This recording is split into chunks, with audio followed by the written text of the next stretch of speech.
गांव की चाउमीन। गांव में चाउमीन का चलन अभी अच्छे से नहीं आया था, लेकिन सुरेश शहर से चाउमीन बनाना सीखकर गांव में ठेला लगाता है। अरे ये केचुआ है क्या भैया? कैसे खाया जाता है? अरे नहीं नहीं, ये चाउमीन है। चाउमीन शहर में खाया जाता है। कितने की दे रहे हो सुरेश? 10 रुपए की प्लेट भरकर। तभी वहां शहर से पढ़ा एक लड़का आता है। जरा एक प्लेट चाउमीन तो देना। सुरेश उसे चाउमीन देता है। उसे चाउमीन खाता देख गांव वाले भी उससे चाउमीन ले लेते हैं और खाने लगते हैं। अरे वाह सुरेश भैया, कमाल की बनाए हो। 2 प्लेट मेरे बच्चों के लिए भी पैक कर दो। बस फिर क्या था, सुरेश का ठेला लगता है और चाउमीन खरीदने वालों की लाइन लग जाती है। तभी वहां से गांव का साहूकार होकर गुजरता है। और ये क्या भीड़ लगी है? लगता है झगड़ा हो गया है गांव में। चलूं मैं अभी तो मजे ले लूं। अरे कहाँ है, इतनी भीड़ लगी है यहाँ? लड़ाई हो गई है क्या?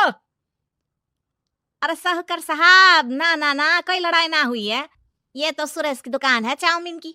हम लोग चाउमीन खाने आए हैं, आप भी खाइए ना।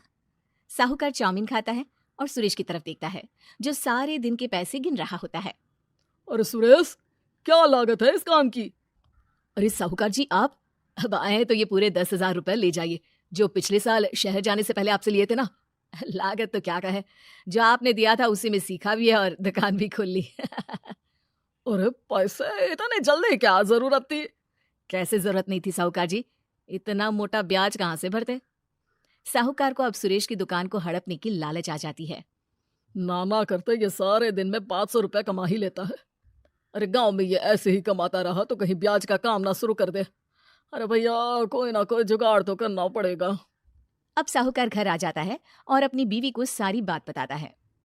हाँ जी, ये तो मैंने भी सुना है कि सुरेश के हाथ की चाउमीन नहीं खाई तो कुछ नहीं खाया। अरे हाँ हाँ, सही ही कहता है। मैं अभी खा कर ही आ रहा हूँ। अरे भाग्यवान है, कितना अच्छा हो ना अगर वो पैसा हम लोगों को मिल जाए। क्यों?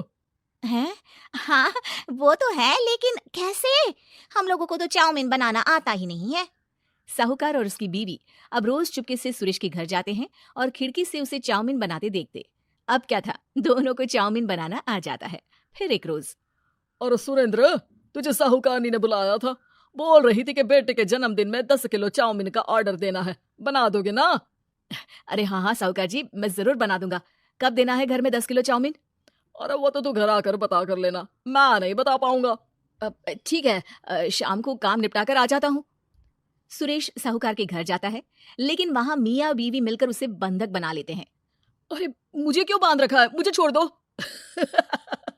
आज से तेरा ठेला मैं लगाऊंगा और बहुत सारे पैसे कमाऊंगा। साहूकार एक आदमी को सुरेश की निगरानी में लगा देता है और वहां से चला जाता है। अगले दिन, अरे साहूकार जी, आप कब से चाउमीन बेचने लगे और अपना ये सुरेश कहाँ गया? और वो तो शहर गया है, उसका कोई काम निकल आया था। बोल रहा था कि जब तक वो ना आए तब तक मैं ही उसके ठेले का काम कर दूं। पैसे भी तो बहुत उधार ले रखे थे उसने।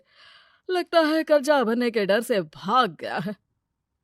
अरे पर वो तो बोल रहा था कि उसने सारा कर्जा उतार दिया है, और वो क्यों भागेगा? इतना तो कमा रहा था। अरे मुझे क्या पता। अरे चाउमीन खाना है तो बोलो, नहीं तो भागो यहाँ से। अरे हाँ हाँ, दे दो दे दो। अब तो चाउमीन खाना पूरे गांव के लोगों के लिए आदत ही बन गया है। ना खाओ तो नींद ना आए। हाँ हाँ, तो लो और निकालो 50 रुपए। 50 रुपए क्यों? सुरेंद्र तो 10 रुपए में देता था। अरे वो पागल था, मैं थोड़ी ना हूँ। गांव वाले, जिनको चाउमीन की लत लग गई थी, वो करते भी क्या, दे दो और ये लो 50 रुपए। लेकिन फिर साहूकार उन लोगों को प्लेट में थोड़ी सी चाउमीन रख देता है। अरे ये क्या, पैसे 5 गुना ज्यादा और चाउमीन बस इतनी सी? अरे साहूकार साहब, भगवान से तो डरो। बस फिर क्या था, साहूकार की मन मर्जी चलने लग जाती है और गांव वाले करते भी क्या। एक रोज, मुझे तो लगता है कि सुरेश को साहूकार ने मार डाला होगा, क्योंकि उसका काम इतना अच्छा चल रहा था। फिर वो क्यों जाता, और वो भी साहूकार के हवाले दुकान करके? ना बाबा ना। अगले रोज, भाग्यवान, देखो तो जरा, इस सुरेश भी ना कितना पागल था। जिस काम से वो ज्यादा पैसे बना सकता था, उससे इतने कम पैसे छाप रहा था। 50 रुपए प्लेट में भी गांव वाले खूब खा रहे हैं चाउमीन। हाँ जी, और जितने में वो लोगों को 10 प्लेट खिलाता था, भर भर कर हम लोग उतने में 20 प्लेट बना रहे हैं। क्यों जी? वहीं सुरेश रोज भगवान से मांगता कि बस एक बार वो किसी तरह वहां से निकलने में कामयाब हो जाए, लेकिन उसकी हर कोशिश नाकामयाब होती। फिर एक दिन, अरे भाग्यवान, ऐसा कुछ करो कि चाउमीन बनाने का खर्चा आधा हो जाए, जिससे हम लोगों को और मुनाफा हो। ना जी, मुझे तो कोई तरकीब ना सूझ रही। अरे सुनो, एक काम करते हैं, चाउमीन बनाने में जो सब्जी लगती है वो मंडी में लेने तुम देर रात चली जाना। तब तक वो सारी सड़ी गली सब्जी जो दुकानदार वहीं फेंक जाते हैं वो उठा कर ले आना फ्री में। अरे वाह जी वाह, आप तो बहुत समझदार हैं जी।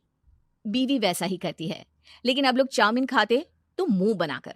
फिर एक बार, अरे राम राम राम, ये पेट में दर्द काहे हो रहा है? आई, आई, आई, आई, आई। हाय रे हाय, मेरा भी पेट दर्द के मारे फटा जा रहा है। सभी को शक हो जाता है कि उन लोगों को चाउमीन खाने से ही ये बीमारी हो गई है। वहीं दूसरी तरफ जो आदमी सुरेश की निगरानी कर रहा था वो सो रहा होता है और मौका देखकर सुरेश वहां से भाग जाता है। सुरेश गांव वालों के पास जाकर उन्हें सब कुछ बता देता है। बस अब क्या था, साहूकार के घर पुलिस पहुंच जाती है। चलो, तुमने गांव के लोगों को खराब सब्जी वाली चाउमीन खिलाकर बीमार किया और सुरेश को बंधक बनाया। तुम्हें इसीलिए हम गिरफ्तार कर रहे हैं।